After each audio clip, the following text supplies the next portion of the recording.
Hello and welcome to the Old Man Orange Podcast. I'm Spencer Scott Holmes. And I'm Ryan Dunnigan. And as we started the show, Ryan just looked at me. He's like, you got that look like the divorcee dad calling into like his son saying like, hey, you okay? How's it going over there, champ? Well, I'm just You like the new apartment? I'm living here in the park. In the company truck. It's great. It's great. Better than home. You can't believe it. The voice keeps getting higher every single time. The line, the tears start to roll. I'm sorry I can't make it to the birthday party this weekend. The house got a flat tire, but I'll be there weekend after next. And tell your mom the check's coming. Don't worry, the check's coming. But the reason I said that is for people who are actually watching the video version of this. Spencer's in like recording from his car right now, and I am actually in my office, which has a bunch of figures and posters and stuff, so it looks like a kid calling from his dad. It's like, not age-wise, like dad.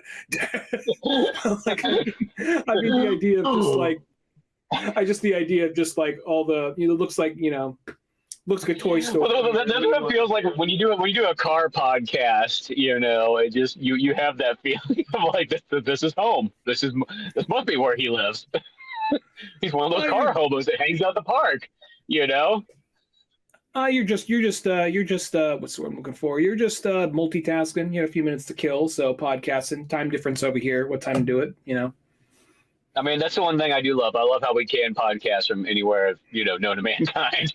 Pull up your cell phone, put your earbuds on, you're ready to podcast, and shit. Yeah. You see some like Nintendo and Sega Direct stuff, and you're like, oh shit, like here comes Nintendo filling in that void that we all wondered what the hell was going to happen between Zelda and a new console. And they're still being kind of tight-lipped about certain things. And let's get the Sonic one out of the way, because that'll be real fucking quick. Where Nintendo came in with like, they didn't come out with like, I guess it's kind of hard to have certain expectations. I guess it's kind of hard to meet certain expectations. They'd have a lot of good stuff on there, but I'm kind of waiting for like this big thing. But I guess since we haven't talked about it, I guess the Switch has more longevity than we initially thought, because I'm not seeing any big like console finishing titles, nor are they talking about the next hardware. So I'm like, okay, I guess this might have another couple, like at least another year or two.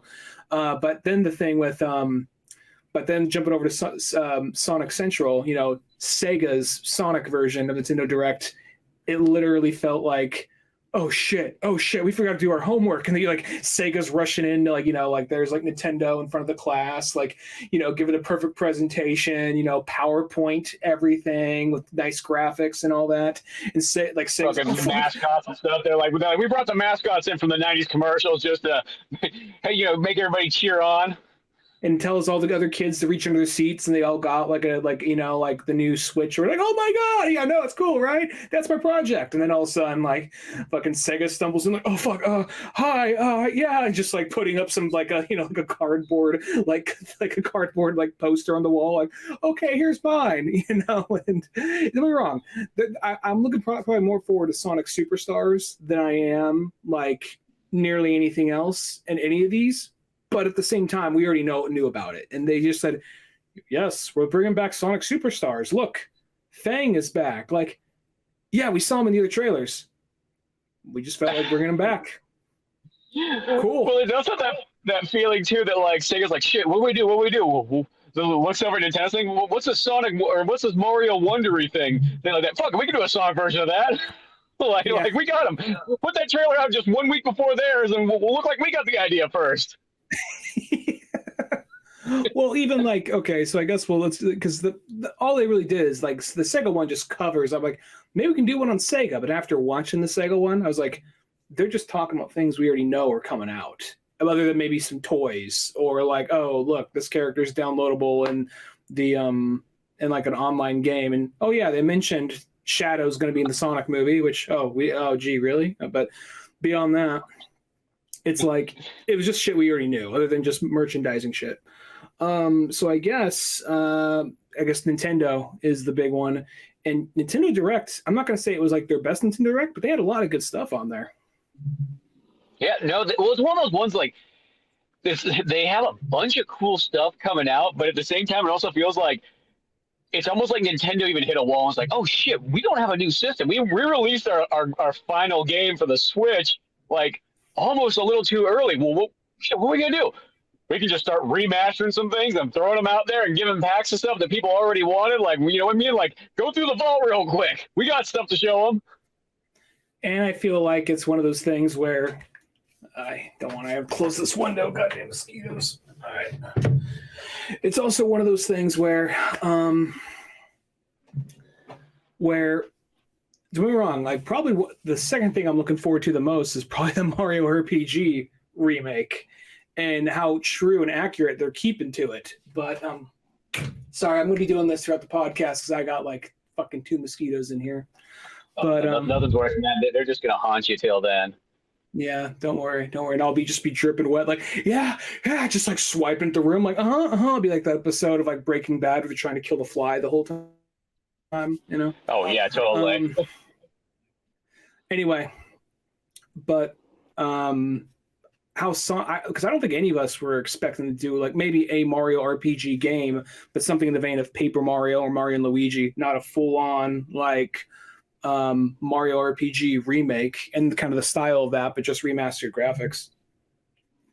Yeah, well, it's one of those ones. I think we came to the conclusion that if Nintendo has finally got a hold of those rights that they've been missing to own on from Square, the same way that like Rare with all their kind of creations like Donkey Kong Country and so on. And I think what it is that they have to do the Night of the Living Dead thing. They got to remake it so that they can own the copyright to it finally. And like I feel like it's one of those reasons is what's going on here. And it's not called Super Mario RPG like and the 7 Stars remastered or anything. It's just called Super Mario RPG. So that even has a different name in that aspect. Yeah.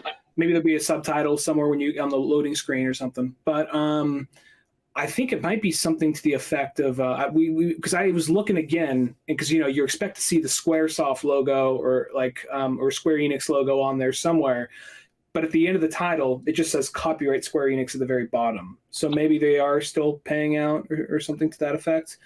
But well, I feel no matter what, you got to always credit them. It's the same way that Rare always gets credited. But I think Nintendo literally owns Donkey Kong Country and all that stuff 100%. Yeah, so maybe it's something to that effect, which I'm fine with. But I think because maybe they just finally reached this point where, because I don't know if there's been a tick off on the Paper Mario franchise or anything, because I haven't played any of them past Thousand Year Door. And the Mario and Luigi games, haven't played one of those since I think the second one.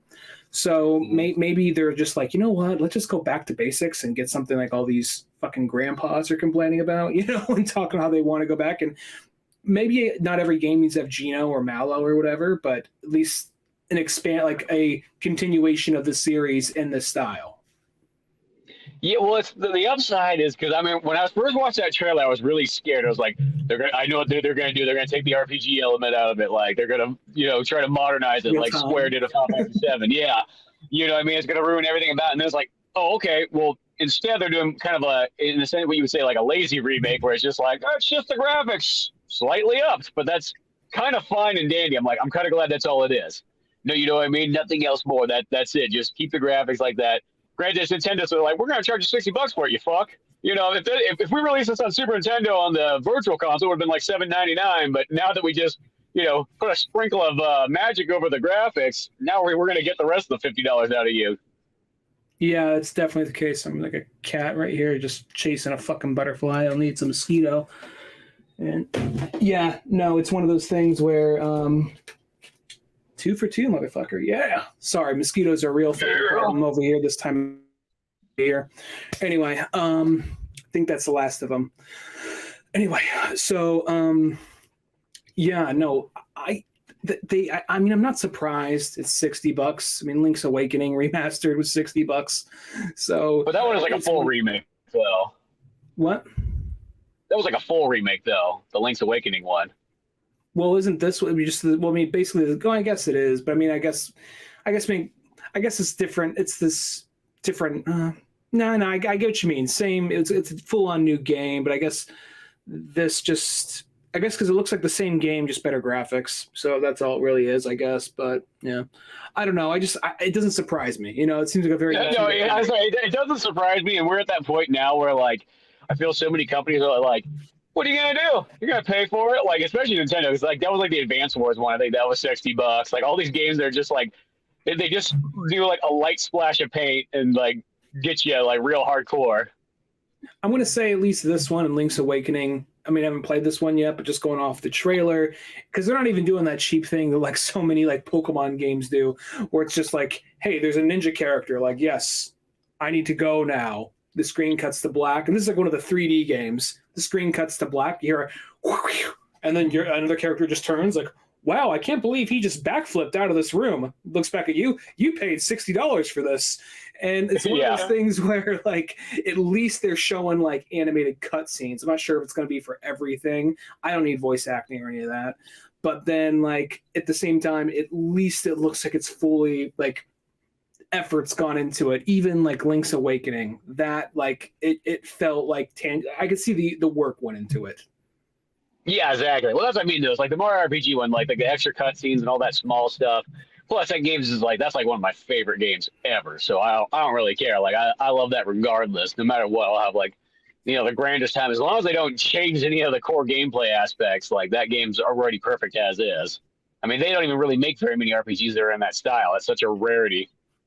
I think they're going to stay pretty close to it because from looking at it, it looked like it was still timed attacks. It still looked like it was that whole setup that would you expect that to be. Yeah, I think it's identical. Like, because when I was watching, I'm like, oh yeah, that's good. It's nothing's like they're not trying to get cute with it. They're not trying to pull a square or something like that and radically change it. Because even the Paper Mario game still went by the same rules. It was just kind of like the number counter didn't go as high.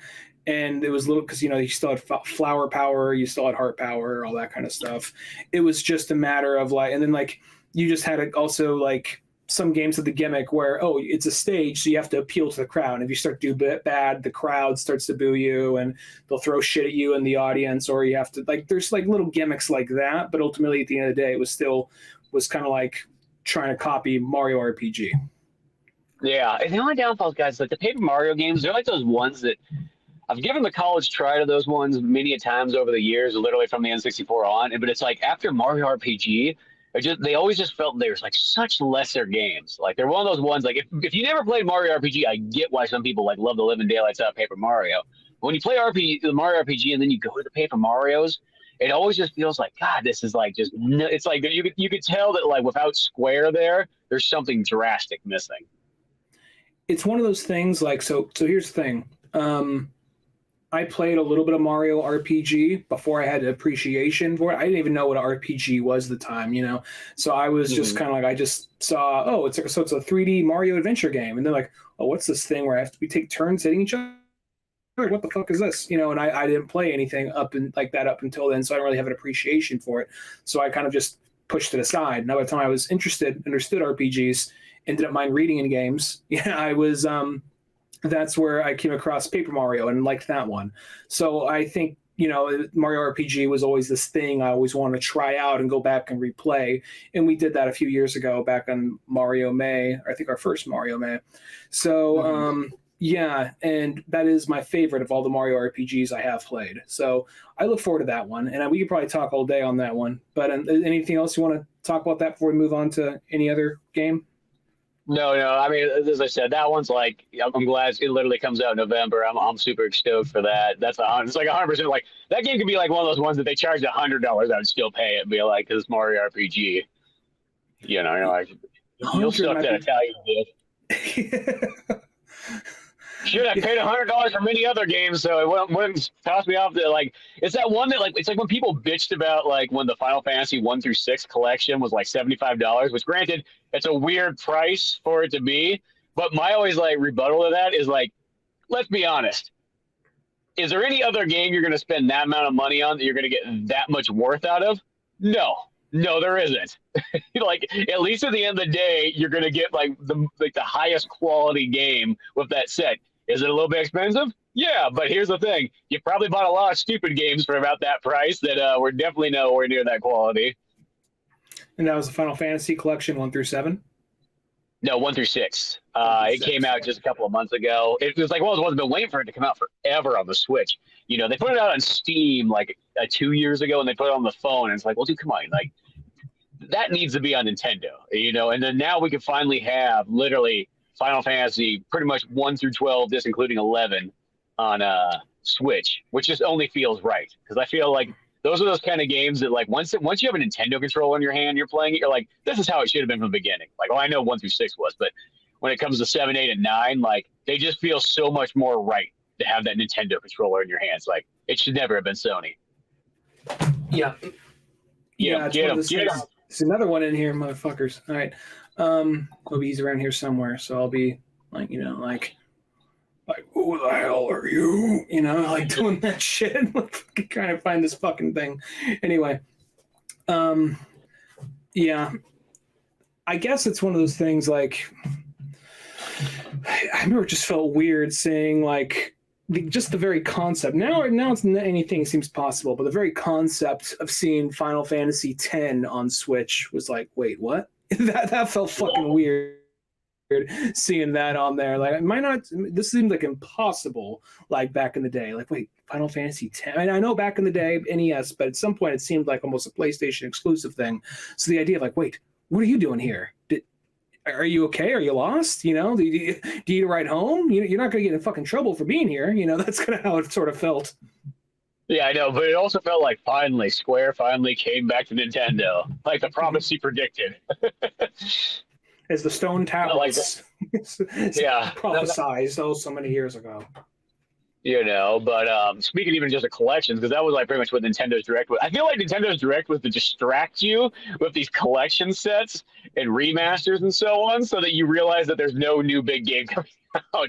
Like, that's what I felt like the theory sort of was. It's like, oh, well, here you go, Metal Gear Solid collection on Switch. You know what I mean? No Twin Snakes, but everything else is there. Even Snake's Revenge. Sorry about the No Twin Snakes thing, but we're still got it going for you. That's a good point. It is kind of like, guys, we really got to crank it. All right, we got still got some years before the next system is available. So we need time to actually get another closing game out. All right, what do we got?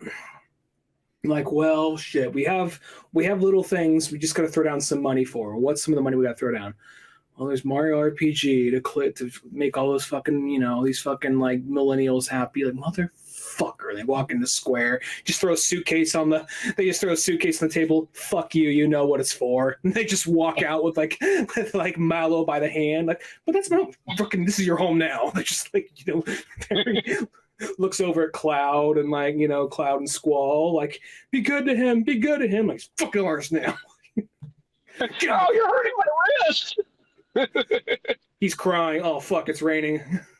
I just got from the car wash, you little fuck. And then it's like, next it's like, we're going to go over, well, even though technically the Metal Gear Solid collection is coming out for everything, but it makes it, when you see it appear on Nintendo's page, you make it feel like, oh, maybe it's only coming out. No, it's Konami. They're just going to whore it out to everything. But, well, even like that right there,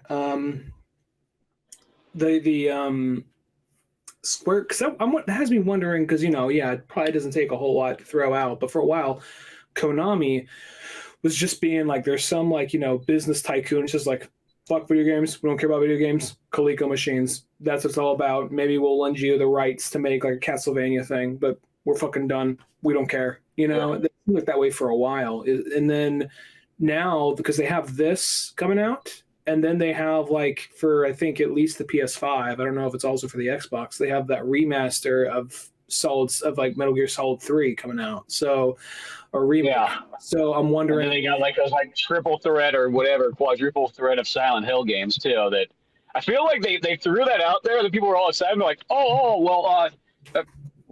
don't have any progress on that yet. We'll get back to you when it's ready. Well, I'm wondering because I don't think Hideo's back because they didn't leave on good terms. He basically got fired through Metal Gear Solid 5. So, but I'm wondering if it's going to be something to do. I know we're jumping from the remaster collection, but I don't think they're bringing out the remaster collection just for anything. Yeah, maybe it'll be easy to get a few bucks out there, but I feel like a lot of the times whenever they throw out a remaster collection, sometimes it is, let's just make some money off some nostalgia and get it on the new system. But sometimes, it's not even a remaster, but sometimes it's also just like, let's get people like remind them and prepare them for the next game. I think that's exactly what it is. It's like that thing that like you got to start drawing interest back into a franchise because you assume the average person like just forgets. You know what I mean? Just like Freddy Krueger, you got to remind him why he needs to come back.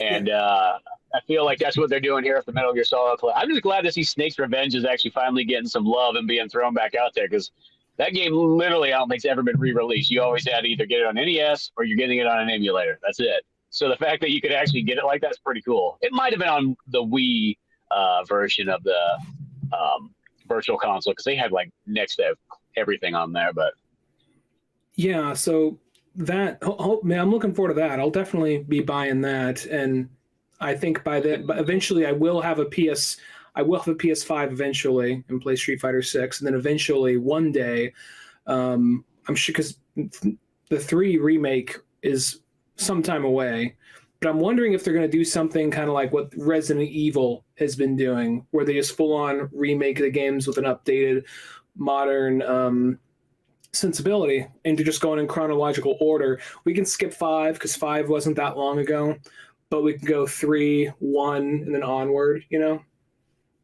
I think that it's something like that. I think that's exactly what happened. I think Konami kind of just saw how well Capcom did without having to make any new franchises for the most part, and just remaking old ones, and they're just making gangbuster cash off of it. You know, so I'm pretty sure, especially because you know it's like Metal Gear Solid 3 is so well tied to Resident Evil 4 because both those games they came out right in that same year. And they were both those two titles that's pretty much said like, okay, the average game is not 10 hours long anymore. It is now can be a 20-hour long experience, you know, just including an RPG. But that's always how it was. Is, you know, games beforehand were like, they were give or take 6 to maybe 12 hours maximum. That was the average game from like the PlayStation 1 and PS2 era. Once Resident Evil 4 and Metal Gear Solid 3 came out, they're like, your first playthrough is going to probably be close to 20 hours, you know, and that became more of a norm as time went on. Yeah. So that has me, you know, I mean, yeah, I'm excited for Metal Gear Solid on the Switch. That's cool. But I'm more excited for like the possibility of what that could mean for this franchise that almost seemed dead. Because I'm not going to lie. I mean, I never played 4 because I never had a PS3 and they never remastered that for anything. Hopefully they remaster it and they bring it to or they just put a version, they just port it to like the PS5 or whatever. But Metal Gear Solid 5 is the only Metal Gear game that I've ever played where I'm just like, fuck this. Partway through, I was just done. I get the idea. Then you told me that like the game kind of ends on a cliffhanger and that you basically just repeat missions, but they're just the harder versions of the missions for the finale. I'm like, get fucked. Are you kidding me? I mean, it has good gameplay and it has smooth controls, but it honestly just felt like a tech demo. So it was just one of those things like, yeah, I'm fucking done. I'm fucking done with this game. So maybe, hopefully and that seems to be the consensus for a lot of people. Like, oh, what could have been, you know? Mm-hmm. Yeah, no, 100%. That's what that one is. You know what I mean? Like, yeah, it plays great. You know, everything about it. It's like one of those ones, like, if you really want the best Metal Gear Solid 5 experience, you go get Sniper Elite. Like, that felt like that has that same formula, but does the game, like, extremely well, you know? But the interesting thing is because that Metal Gear Solid collection is one of those ones that just says Volume 1 on there. So that pretty much says that there's going to be a Volume 2 that will probably have Metal Gear Solid 4 and Peace Walker. And maybe, since this one has so many excess games on it, like it's got the NES one and the Snake's Revenge, that other collection...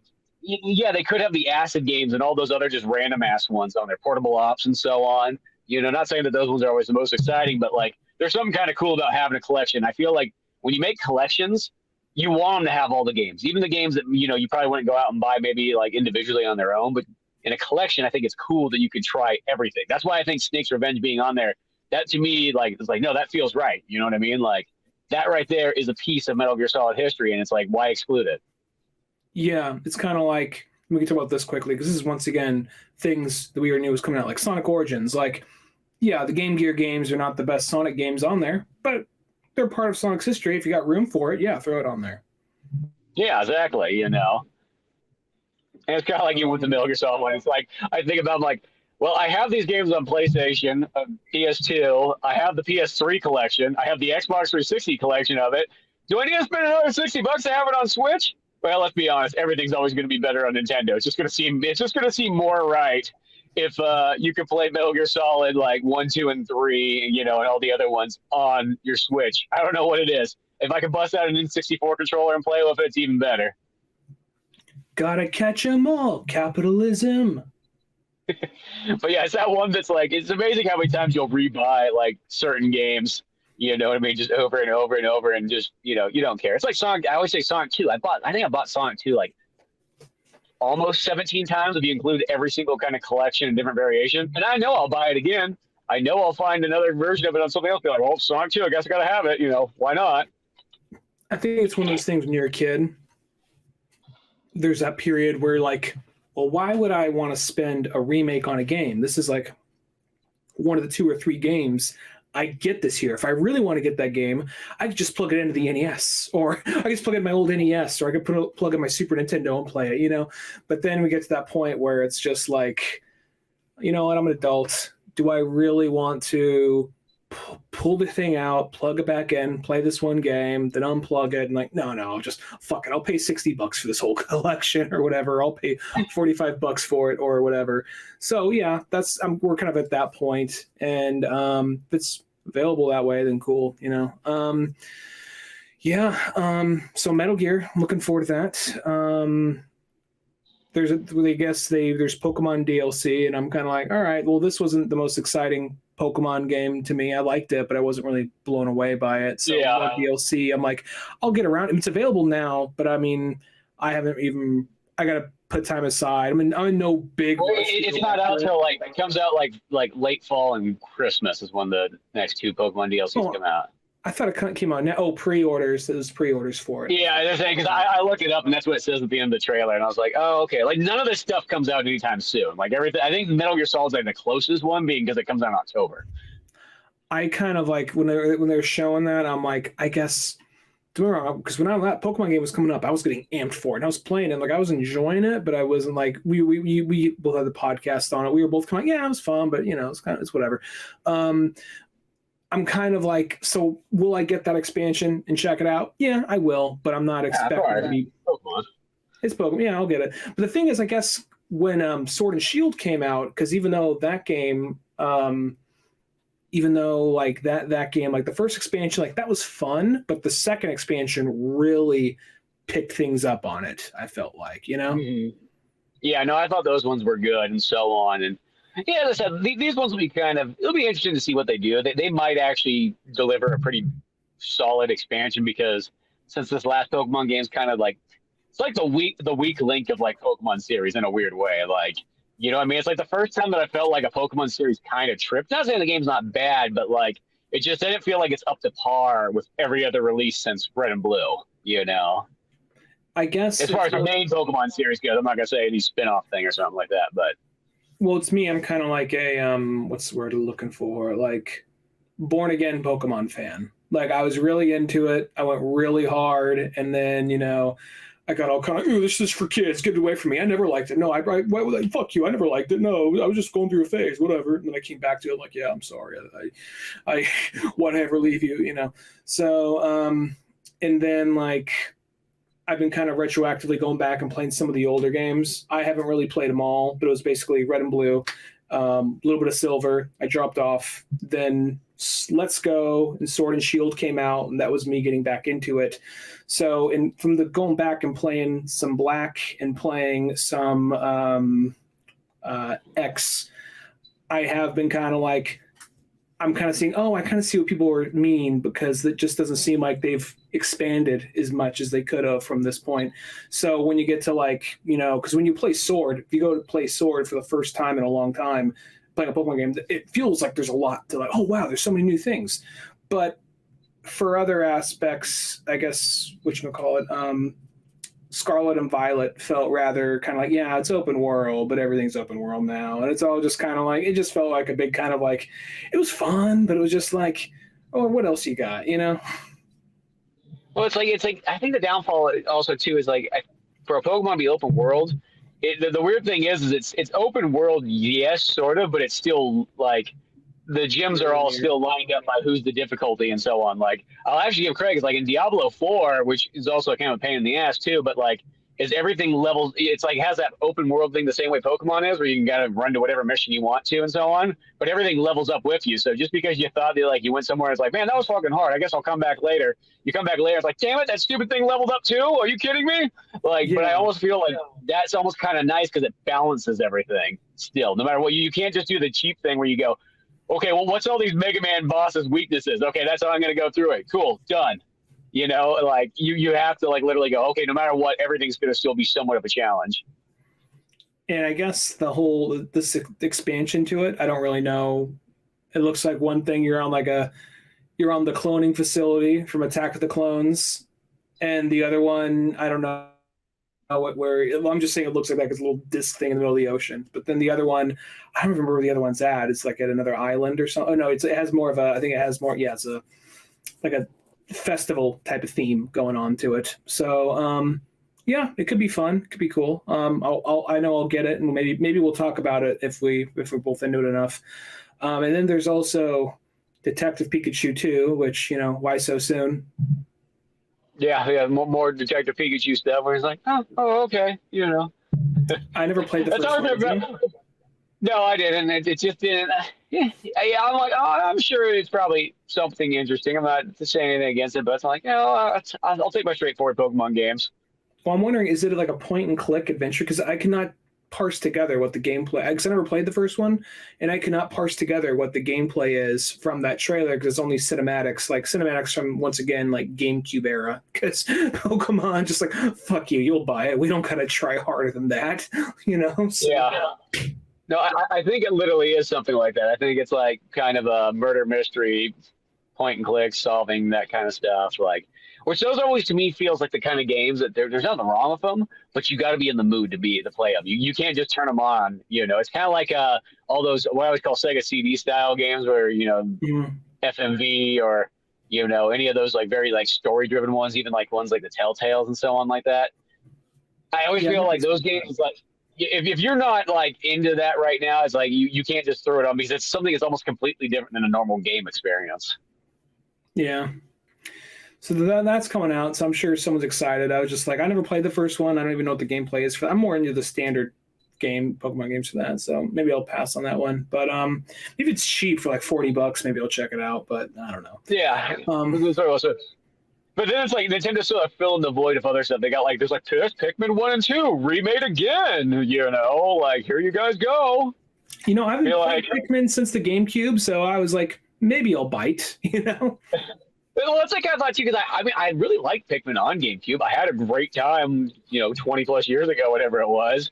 And it's like every single time I see one, I'm like, I always go like, maybe I should get that one. Like when the third one came out on Wii U, I was like, maybe I will. And it's like, and I just never did. And then there's the fourth one coming out. I'm like, maybe I'll give that one the college try. And who knows? Maybe not.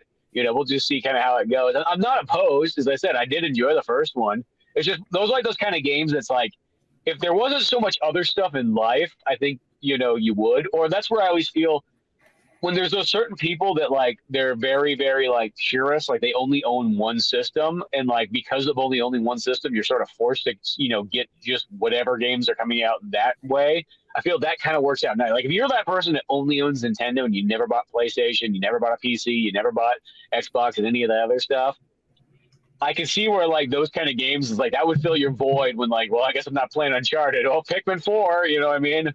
Or I'm not playing, you know, Halo. So here's you know, I got all these other games, you know, these random ass ones that I can kind of try out that it kind of like I won't say C rank in like a bad way, but you know, they're not like your main games and they're not really your second games. They're more like your third runners, you know what I mean? Just to kind of hold the line. Yeah, well, they're also kind of like I played the first one and I really liked it, but I never really went back to them. And it's one of those franchises. It's not even kind of like, now I'm done. I'm like, I'll get around to it. And, you know, I never got around to it. And Olimar is still on that, you know, planet dying slowly. So it's one of those things. Now I don't know if it's his cousin or his best friend or whoever the fuck the main character is now. So I just never went back to it after playing the first one. And it was one of those things like, I could. It seems like a franchise you probably could just jump to 3 or 4. Really want to make a difference, but at the same time, I don't know. I'll probably get the remaster and see if that or I'll probably get if it's a cheap price. I don't know how much it's going for, but I'll probably get one and just dabble on that. I bet you $100 at 1 and 2 is $60 like every other Nintendo release. If it's 1 and 2 together, it's probably $60. But if you can buy them individually by themselves, it's like $30. Then maybe I'll bite for that. But we'll see. I don't think Nintendo will sell them by themselves. I know the Metal Gear Solid collection. I know other companies do that. Like they did have the Ninja Gaiden one. You can buy it separately and so on. I'm being optimistic, but who knows? Maybe once in a while Nintendo. But I don't feel Nintendo will, because Advance Wars was together. Probably everything I could think of that they did were together. But no, there is a bunch of like interesting stuff that they're kind of like putting out there right now. But they do feel like it's almost like that thing. Like if you sort of look at like the underlying picture, it's a very distraction method. You know what I mean? All these games here are kind of like, here's these games that aren't, they're either remakes or remasters or something like that, because we don't really have anything. Well, I mean, they throw that. There's like that Mario Wondery or whatever the heck it is. That's like, but that's really more just like, let's be honest, it's more like New Super Mario Brothers, new again. It looks good, it looks fun, and I'm totally down for playing it. But that more doesn't feel like as much of a new Mario game as it feels like, oh, here's one to once again play Daisy this time. Well, okay, or Yoshi's at once. Ooh. All right, real talk. I'm actually that's probably one of the, I mean, because there's a lot of things we're not covering. We're only going to talk about the things we're really interested in. Yeah, well, I mean, there's a bunch of other games that they showed that I just kind of was like, okay, I'll come to that, I guess. Like things that we're interested in, or things that are worth like talking about just for a minute, just, which I feel bad because there's like some indie games on there. But I'm like, I could talk about some indie game that might be really good that I don't remember, but I'm like, Detective Pikachu, I don't think I'll play it, anyway. But Mario Wonder, here's the thing about that, and it's not, this is going to sound kind of hipsterish.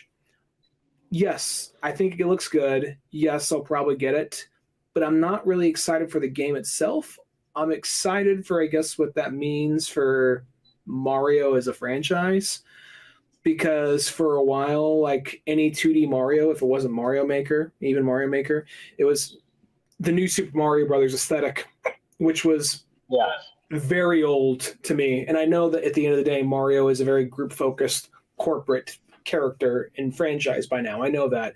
But there was a point where I felt like there was more identity to each game, and more there was something that kind of stood out. And there was a point then when the new Super Mario Brothers became the main like aesthetic for Mario for a while, at least the 2D games, it started to feel like this is super group focused Mario. This is the Mario you only see like on like, like disposable cups at like a children's birthday party, like that kind of thing. Like there's not really, it's not like, this is much more of a product than a character in a world with something going. That's kind of, it's always been that to some extent. But I feel like there's been enough care put into the games and the franchise itself. And New Super Mario Brothers once or twice wasn't bad, but after a while it just felt like the same thing.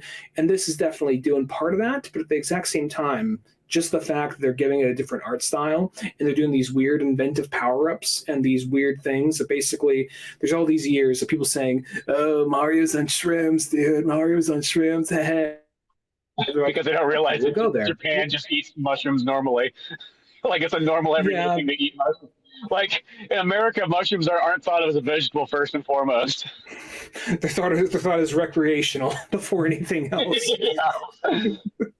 But like it's one of those things where like, but this game, they're just like, no, fuck you, fine, we'll do it. We'll get into it. He gets the weird trippy flower, and then things around him change. Or the world literally warps around him depending where he's at, or he gets weird powers depending on what it is. And it's when I think of like a 2D Mario game I'm not going to go down my own personal checklist that it has to have this to be good. But at the exact same time, like, well, maybe it's not the thing I would have jumped to, but it still looks good. And it still like looks like something where creativity is going into it. Like there's the thing where he got some kind of mushroom, everything was silhouetted, and whatever Mario did, like he got big and the world around him got big. Then he got small, the world around him got small, and it looked like there's some kind of puzzle you had to figure out with that. And I'm guessing the up is just when you look up, everything stretches. When you go down, everything goes. I'm guessing it's something to that effect. Or it's like he turns into like a big ball and just rolls through things. And You know, so there's just like a lot of things going on, and they finally added Daisy as a playable character, and I'm not sure if Yoshi is like it looks like a bunch of Yoshis on screen for a second being ridden, and then a bunch of Yoshis on screen by themselves. I'm not sure if he turned into a Yoshi or what, or if he is a playable character by himself. Who knows? But yeah, I've been talking for a while. Sorry, go ahead.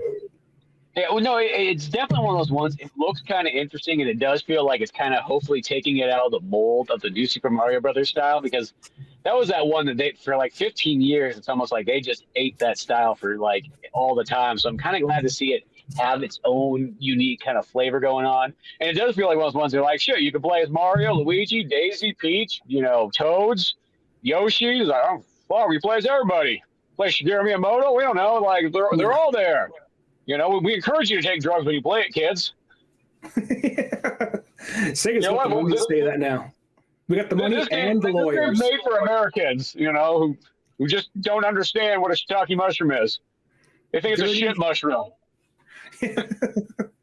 Dirty, heathenistic Americans that go into work high and drunk and hungover. Unlike us Japanese people with work ethic, okay? This is for the Americans. We're making tons of fucking money off you idiots. So yeah, go ahead. Unlike Japan, where it's normal for a businessman to be just pissed drunk on the side of the road. That's okay. That's society right there. He's working hard, damn it. And that's after hours, okay? We fucking go harder after hours than you do all fucking day, all right? You just imagine America, just a bunch of delinquents. Like, hey, what's going on? Just like fucking idiots. You guys hear that Mario game where he gets high and eats shrooms, man? Like, it's like fucking God. They're dishonoring Mario, these motherfuckers. Yeah, exactly. But no, it actually does look pretty fun, and I am kind of looking forward to it. But it does have that feeling like, once again, it feels like, shit, we need something really quickly to like, what can we make quickly? Here we go, just to make this experimental Mario game that we've kind of had on the back burner. We'll just throw that on out there, and that will hold the switch over as we're preparing whatever the hell we're gonna do next. Yeah, I think that is that was their closer, which I was kind of like, that's cool. But that was your closer? All right. But it looks cool still. Thank you. Yeah. I'm trying to think of like what else was there that looked big. I mean, okay, yeah, more Mario Kart courses, cool. You gotta play as a piranha plant in a diaper. All right, cool. I'm trying to think. Why that piranha plant has to have a diaper on? Like, do they just ship that much all over the place? Like, what's the explanation for that? Yeah. Yeah, it's just his fertilizer's everywhere. Doesn't need a banana peel, But yeah. I'm trying to think. Was there more? I know there's more stuff. There was like the Bait and Chaos or whatever the heck you call that game that came out on GameCube 1 and 2 remake, that kind of RPG. Like one of those like other RPGs that's not a Square one, which always look kind of those games. They always look cool. Yeah, there's the Star Ocean 2, which I think is a PlayStation 1 game. They have that sort of somewhat remake, remaster, whatever you want to call it. Yeah, there was some other. There's Fire Emblem coming out for the Game Boy Advance. They have that version there. All neat stuff coming out, but they're all kind of, once again, either some form of remake, remaster, or something in like kind of a classic style. I don't think there was anything that was like totally brand new. Like, there was nothing. There's that Princess Peach game where she's on a stage or some shit. I don't think I saw that one then. Yeah, there's a game where you're like Princess Peach and you're on a stage, and it looks kind of like it looks similar. Like, I mean, I don't know. It looks kind of like Yoshi's Woolly World, kind of, but it's Princess Peach on a stage, and you're doing like I don't really know what it is exactly. 1 second. Trying to find a list of everything. I know there's going to be ones I forgot. I mean, because that Super Princess Peach game on DS was always really cool. Yeah. Oh, there's Dragon Quest Monsters, Dark Prince, Pikmin 4. Yeah, there's that Dragon Quest one. That one looked kind of interesting. I know it's based off the manga anime one, but I was like, well, that's actually kind of cool because I don't know whatever happened to Dragon Quest 12. A first-person fantasy adventure game called Myth Force, which has that whole Saturday morning cartoon aesthetic. Okay. I know that this is not necessarily the Nintendo Direct, but there's that Prince of Persia that feels sort of like one of those ones where it's that thing where okay, we know that Sands of Time remake. You know, we don't know what happened. We had a room of guys working on it in France, and you know how they get, and it's just over. So here's this 2D sort of remake thingy-majiggy that's well, I don't know, maybe it's a new game. Who knows what it is, really? But, like, it's a 2.5D game. This will hold you over, right, guys? It's like, well, that's kind of like not really what anybody wanted, I don't feel, but thanks. I mean, it's one of those things, like, I wasn't expecting that, but it looks fun. I'll be honest. It's kind of like, Prince of Persia started off 2D, so I can go back to it for a minute. Yeah, I'm generally not a big fan of 2.5D. I kind of realized I really don't like that look, but it's one of those ones that it is a Prince of Persia, so I am kind of interested. I'll be honest. Well, as long as it's like a franchise, I don't know, as long as they do it right, I guess. But at the same time, it's also, I prefer this aesthetic far more to like the angry, like, hey, Dad, I just got my first pubes. Then cue the Godsmack song. Yeah, I'll stand alone. You know, so I prefer this aesthetic far more to that. I mean, Sands of Time is great.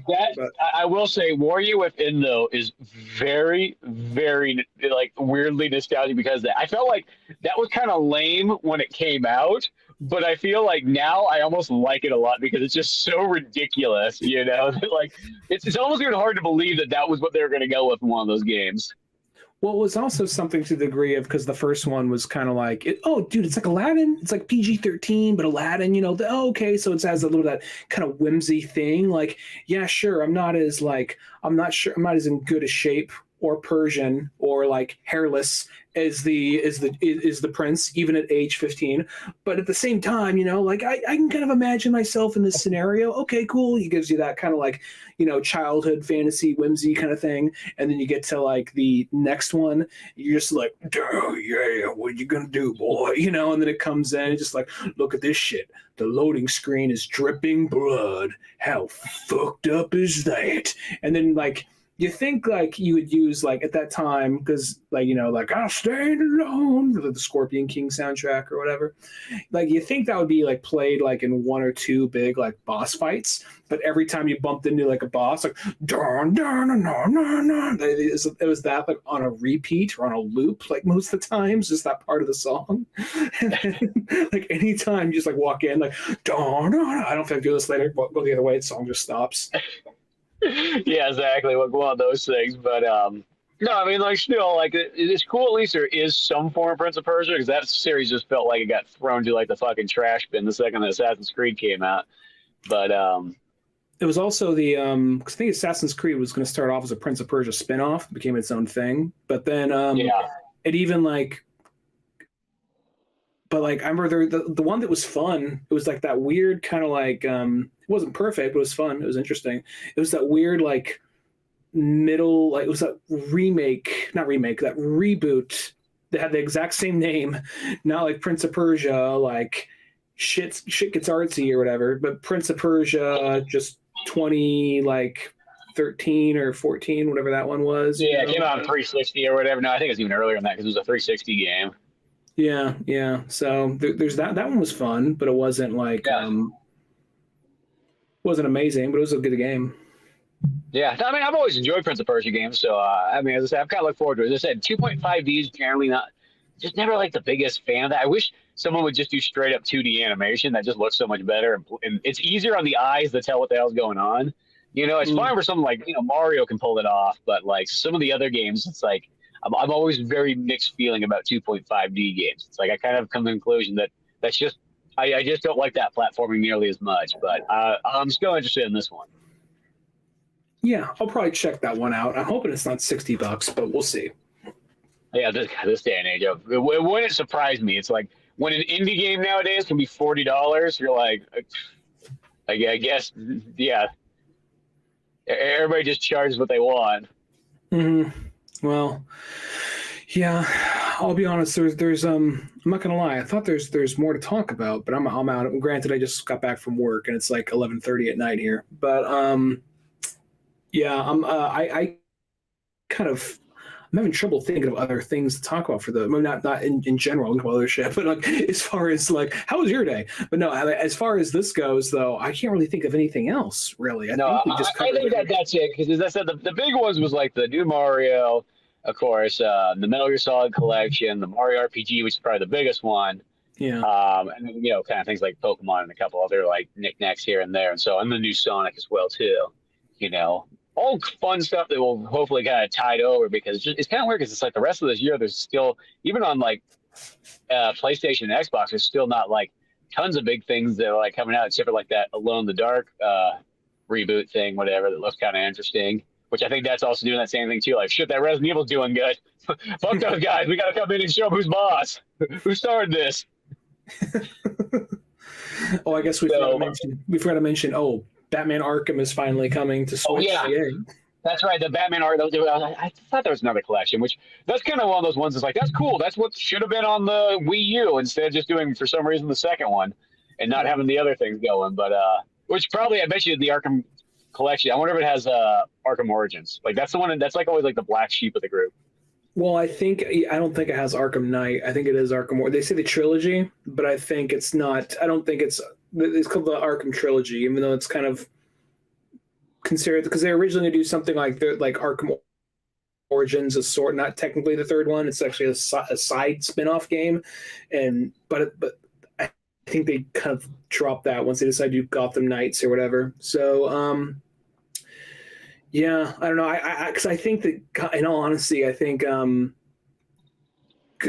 Knight might be too strong for the Switch. I'm not trying to be a dick. I think it might be too strong. Well, I hate to sort of say it once again. It's like the Switch is just a glorified handheld Xbox 360 power-wise. At the end of the day, that's what you're holding. And literally, I remember when they were describing Arkham Knight, they're like, okay, like the Batmobile in Arkham Knight, just that thing alone has more pixels in it than the entire Xbox 360, PS3 games combined. Mm-hmm. Yeah. So it doesn't surprise me that game, because that game's like a 120 gig game or something. It was like the original like ginormous game I had on my PS4. Was that one, took up so much space. So I can kind of see. I don't know how you would even put it on there properly, but that was like one of the first ones. Like, oh, with this game, you also probably want to buy another hard drive. Just letting you know, we're not going to Donkey Kong 64 this shit. Yeah, no. We're not Nintendo. We don't make specialty cartridges to upgrade the games. No. You just go out and buy more hard drive space. But yeah, well, no matter what, there's all kinds of fun stuff to look forward to. All kinds of games. I said, really, what I'm most excited for is Mario RPG. Like, if there's only one I can choose, that's 100% the one I'm going with.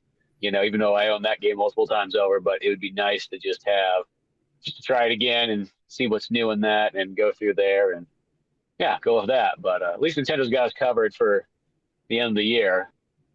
Yeah. So enough coming out, and for me, probably it's like Sonic Superstars, then Mario RPG, and then like Mario Wonder, which maybe Metal Gear Solid. I mean, they're remasters. So I guess as far as new games go, and I'll count RPGs and new games, it's not, because they've actually updated the graphics and all that. So, and then Mario Wonder, and then there's plenty of re-releases coming out too. So yeah.